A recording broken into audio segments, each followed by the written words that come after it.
Okay, in this video we're going to look at factoring four-termed expressions, which the general rule would be to try grouping.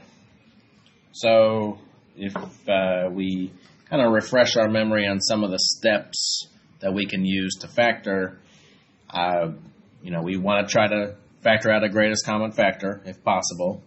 And then if we look at how many terms we have, if we have four terms, grouping should be the method that we try. I mean, if it doesn't factor, then we can always move on to the rational zero theorem, but in this video, specifically kind of looking at grouping.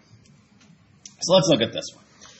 So we do have four terms, and the idea of grouping is, as it sounds, we want to group them together. And in this case, the most direct way of putting four terms into groups would be to split them down the middle and make two groups of two. And we can already see that there's no greatest common factor, so we can't really do that. But once we split these two groups, we're looking at each one of these sets, right? So from here and from here, can we factor out a common factor? So from the first pair, they both have an x squared in common. So we can factor out an x squared and look at what's left over. So if we pull out an x squared from the first term, we do have an x. And if we factor out the x squared from the second term, the x squared is gone, but we still have the 3. So we have a plus 3 here. Now in this second group, what I will say is that we would always like these first terms in these two groups to be positive. If we force both of these terms to be positive, then it'll help ensure that the factoring is going to work out nicely. So since this first term is a negative, I'm going to pull out this negative, right? And 4 and 12 both have a common multiple of 4. So if we pull out the negative 4, then we're still left with the x here. And 4 from 12 would give us a multiple of 3. But since we pulled the negative out, both of these are going to change signs. This is going to be a positive x, and now this is going to be a positive 3. So like I said, this helps to make sure that when we have this expression left over from both of these terms, it'll help force them to be the same. So we have this kind of one process to do this every time. Now the way this works here is that we still have two terms, right? We have this term here, because a term is just, a group of things being multiplied together. This is all one term. And from these two, they both have an x plus 3. So we're able to actually factor out the x plus 3 from both of these terms. And then we can kind of see what's left from these two. So if I kind of just look at the fact that there's still two things left over, then if we pull out the x plus 3 from this first term, we can see that we're just left with the x squared. And from this second term, if we pull out the x plus 3, we're still left with the minus 4. So we actually factored out an expression, just like from this first step, we were able to factor out an expression of just an x squared.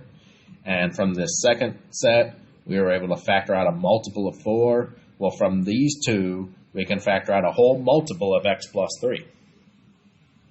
Right? Now from here, if we want to continue to factor, the x plus 3 is good, but this is still a difference of two squares. So the x plus 3, nothing going on here. The x squared minus 4 is technically a difference of two squares where it's x and 2 are perfect squares.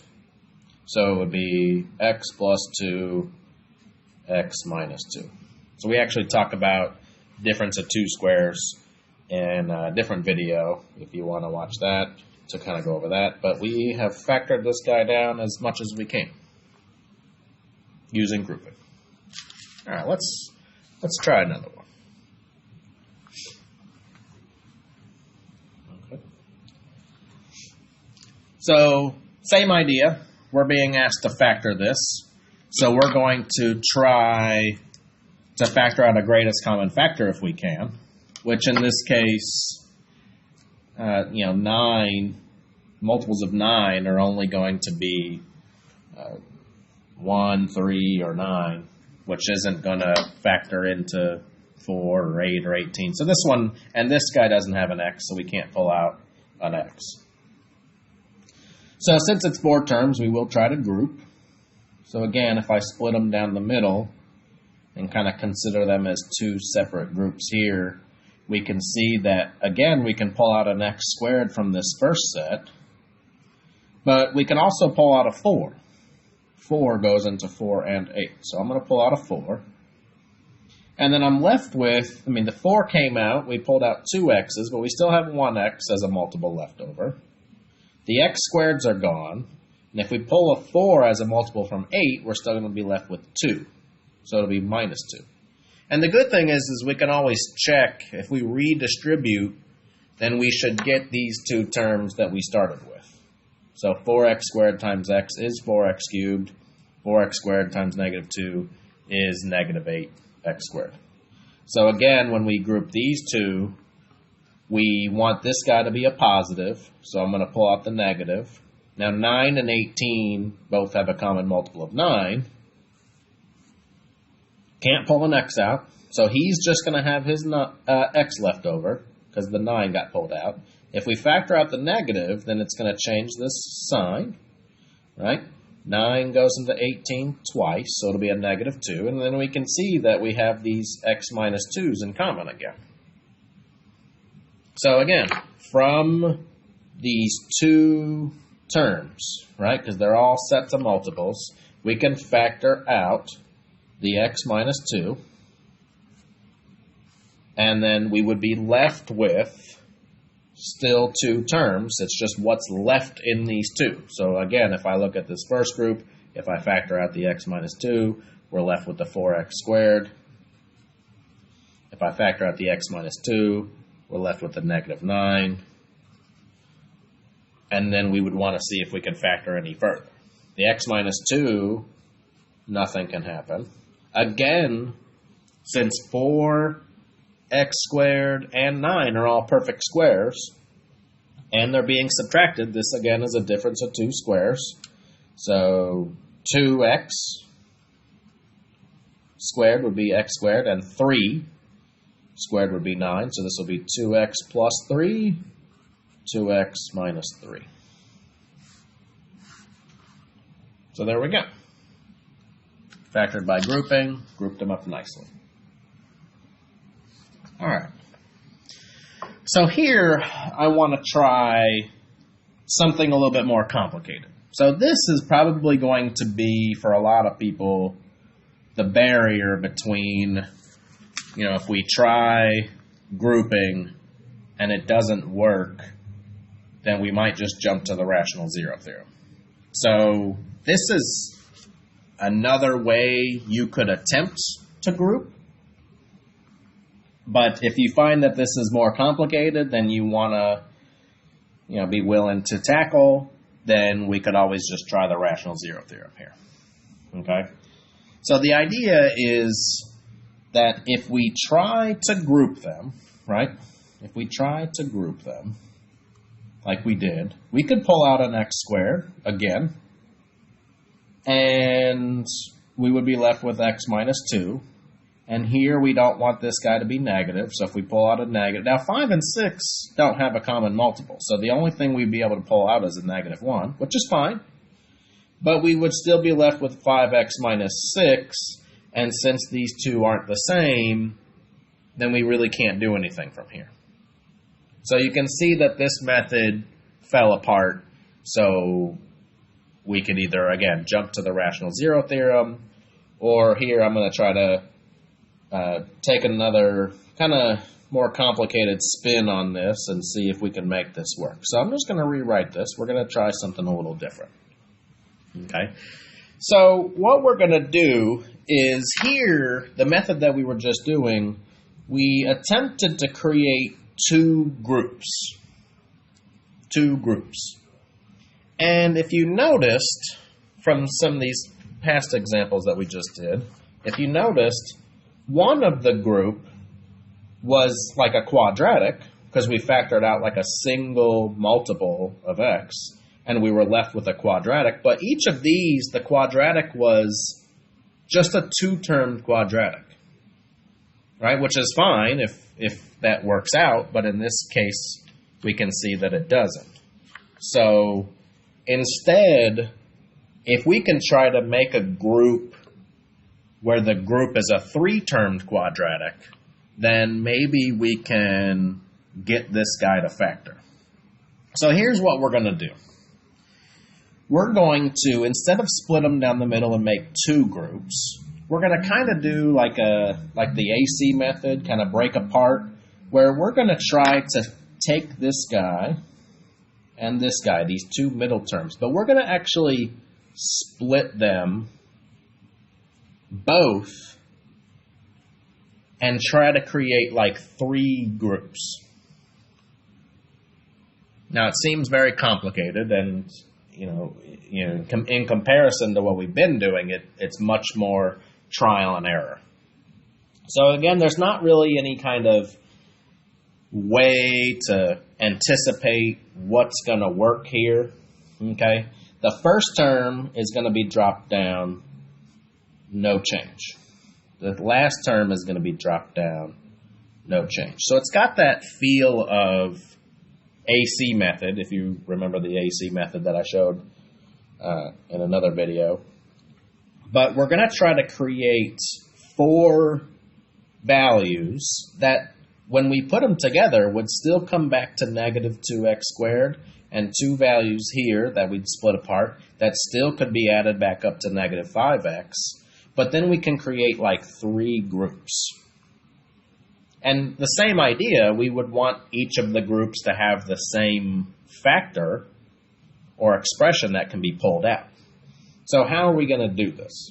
So I'm going to kind of show you a couple varieties here so you can kind of get a sense of this. But, really, you want to start kind of looking at how big the values are, and the fact that we want to pull out the exact same expression in each one of these. So that's going to be kind of the trick, is we want to put together sets where when we pair them up, they'll all have the exact same factor. So let me just kind of give this a try. So I want to break up negative 5 into two numbers that add back to negative 5, right? Now, one of the numbers is going to create like this first little set here. So let me kind of start setting this up. So I'm going to have like three different pairings. Okay. So you can kind of see that this guy is going to be, one big pairing. So each one of these values is going to go to a different kind of group. Okay. Now, like I said, there's no easy way to try to determine what this is going to work out to be. So usually if you kind of pick one value and try to make them all have that same expression, that's probably not going to be a bad idea. So if you know you want to create something that has a common multiple that you factor out, a nice easy one would be like, if this is a 6, if this guy was a 6, then we could pull a 6 out. Okay, now I know that some of these guys got to be negatives and some of them are going to need to be positives. So since he's a positive, right, I know it's got to have an x.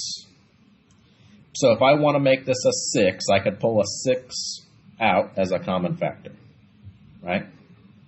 Now if I make this a 6, then what would add to 6 to make negative 5?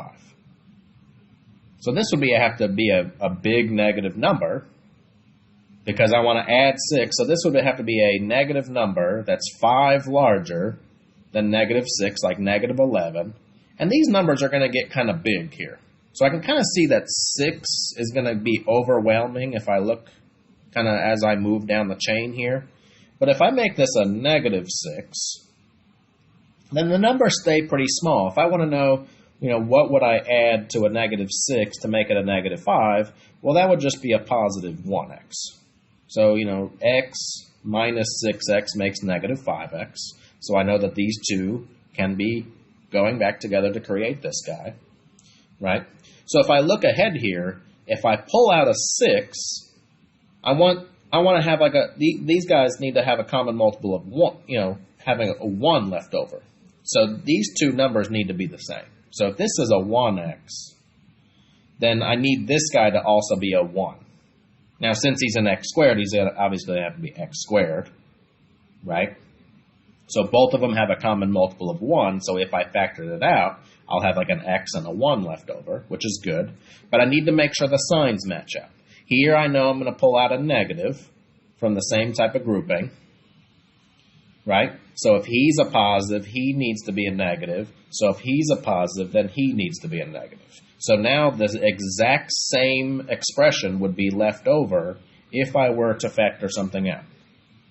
But again, now that I've selected something here, what would I need this guy to be to make a negative 2x squared? Well, obviously he has to be an x squared because I can't add x's and x squareds together. But I have a -1, -1, and -1 would go together to make -2x. So both of these pairs go back together if I were to add them to what we started with, right?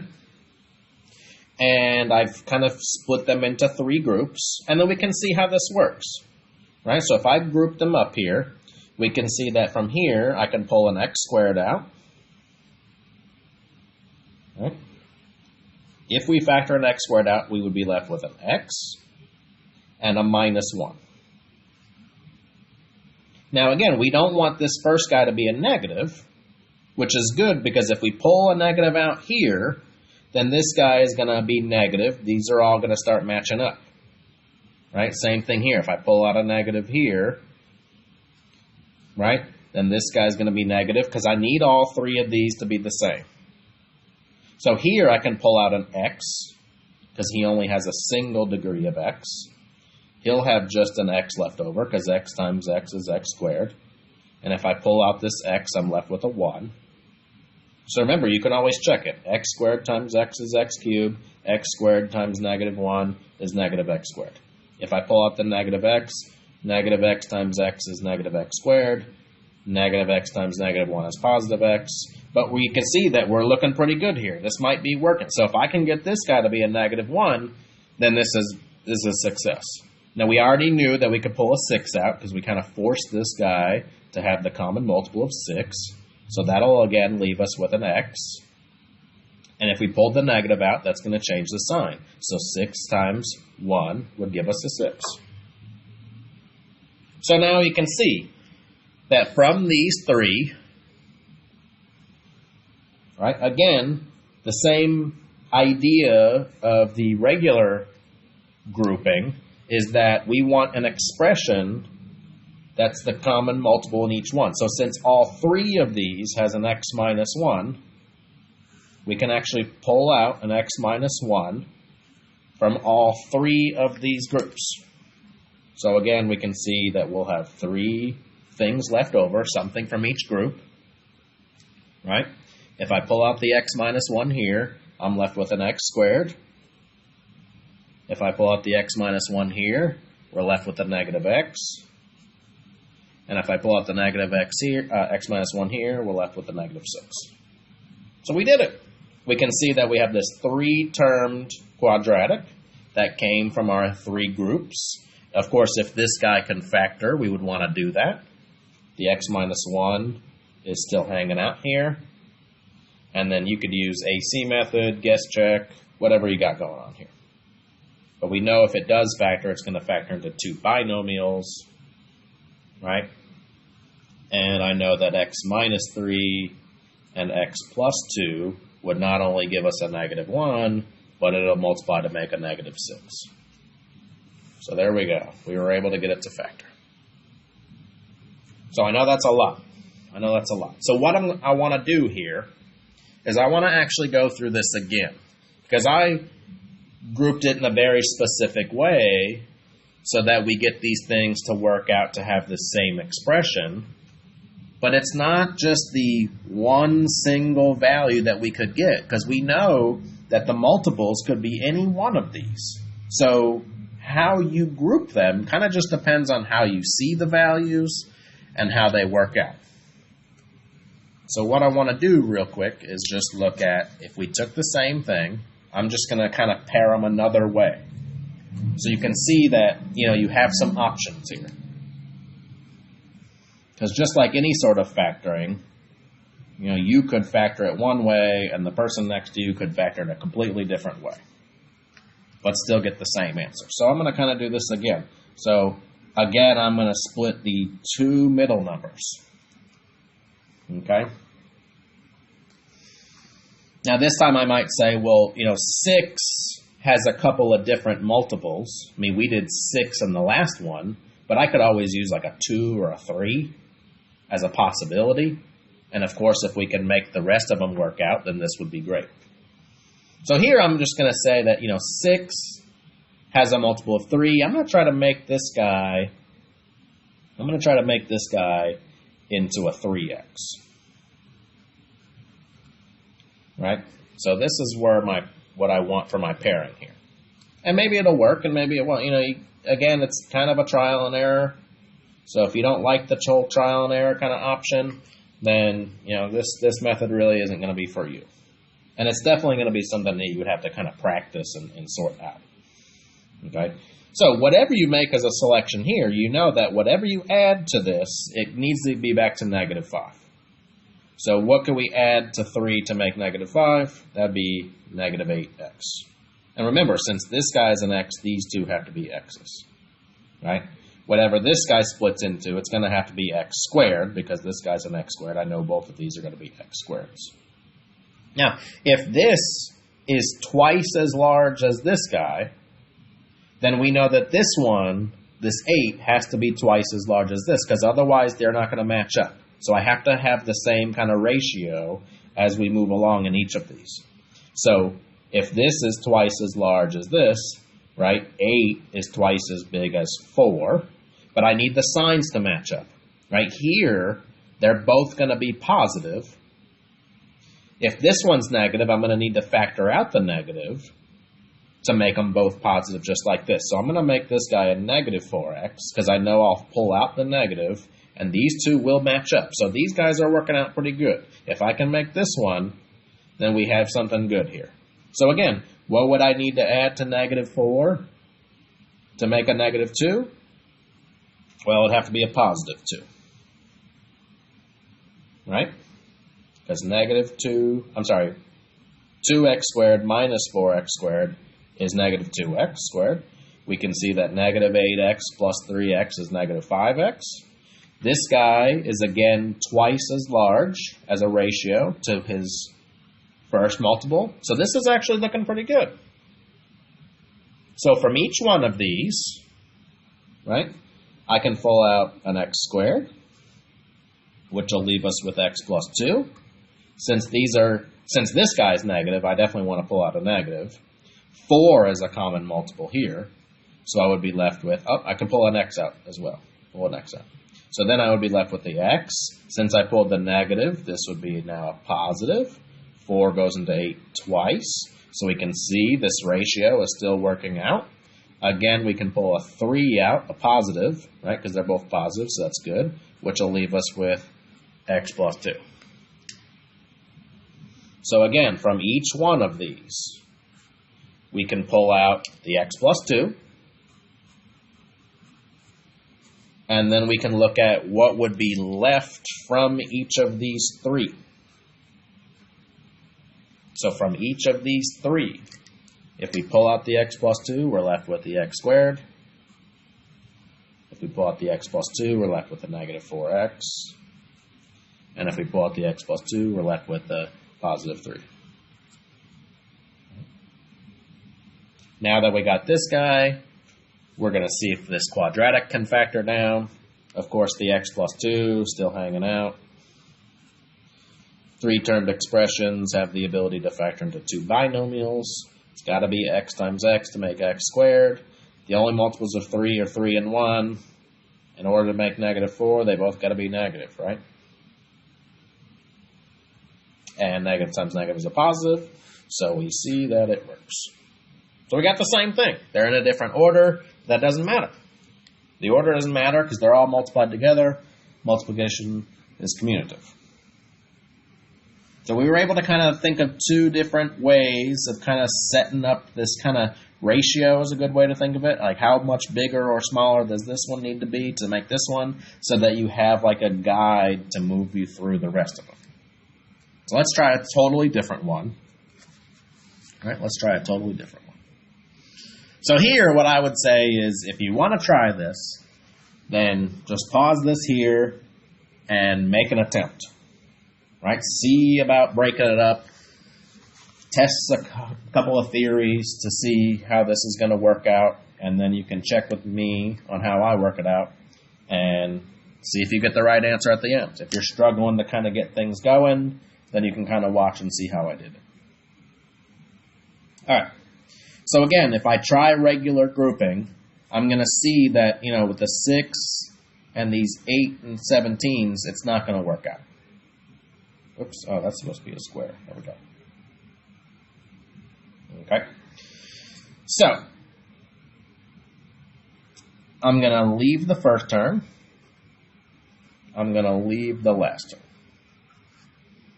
Since I can't group into two groups that are going to make common factors to work out, I'm going to try to split the two middle numbers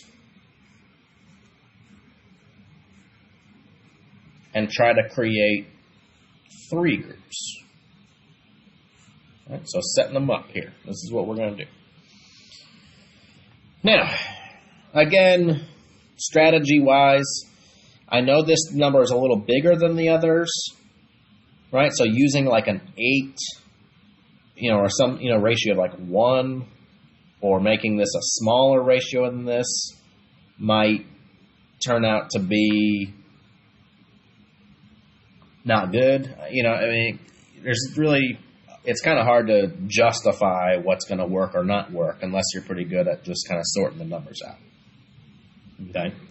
What I'm going to do is that since this number is a little larger, I'm going to instead of doing this guy as twice as large as this one, I'm going to try to go the other way. And I'm going to say that I want this guy to be twice as big as this one. So if this is an 8, a number twice as large would be 16, right? And then that way, when I come to here, I have kind of a bigger number to try to match that 17, and we'll kind of see if that works out. Okay? So what would I need to add to 16 to make a positive 6? Well, if I subtracted 10, I would get positive 6. So now I have my negative here, so that's kind of good. So if both of these are positive, if he's negative, then he would have to be a negative. And he's going to be twice as big as 10, which builds him up to this 17. So this might work out here. So I know it's got to be a negative because I want the signs to kind of match up. I need the ratio to be the same. So if this is a 10, this would have to be a 20. Of course, he would have to have an x squared. So he would have to have an x squared. And then again, what would I need to add to negative 20 to make negative 17? Well, I would have to make it smaller, so this guy would have to be positive, which is good, because I need these to both be positive. This would have to be a 3. 3 minus 20 would make negative 17, and the ratio is twice as big again. So this is working out here. This looks good, right? So I know that 6 is twice as large as 3. I know that 20 is twice as large as 10. 16 is twice as large as 8. So we have this same kind of ratio.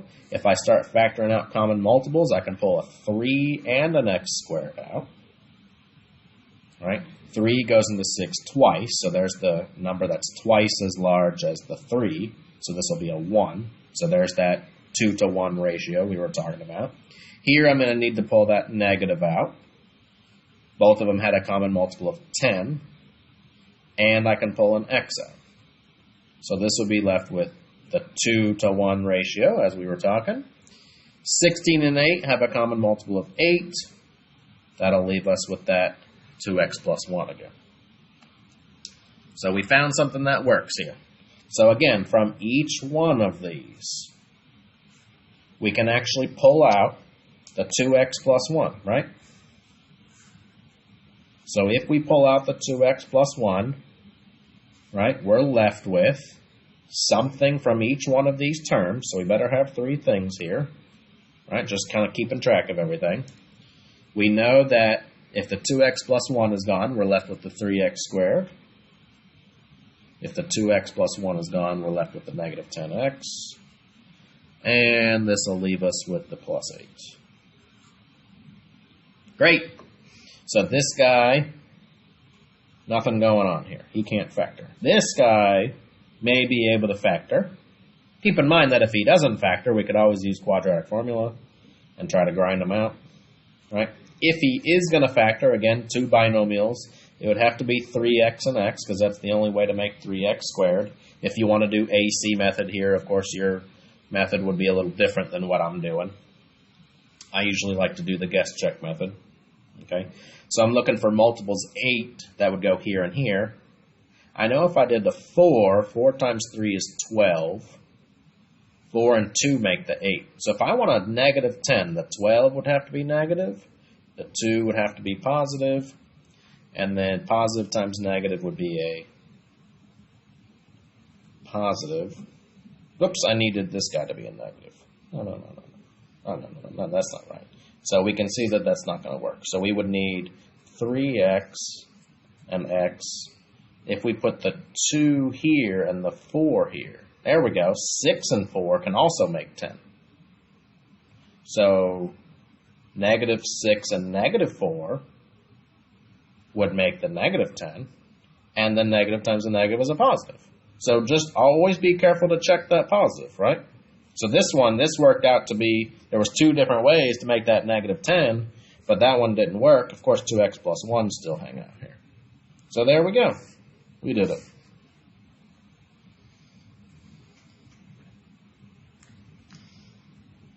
All right.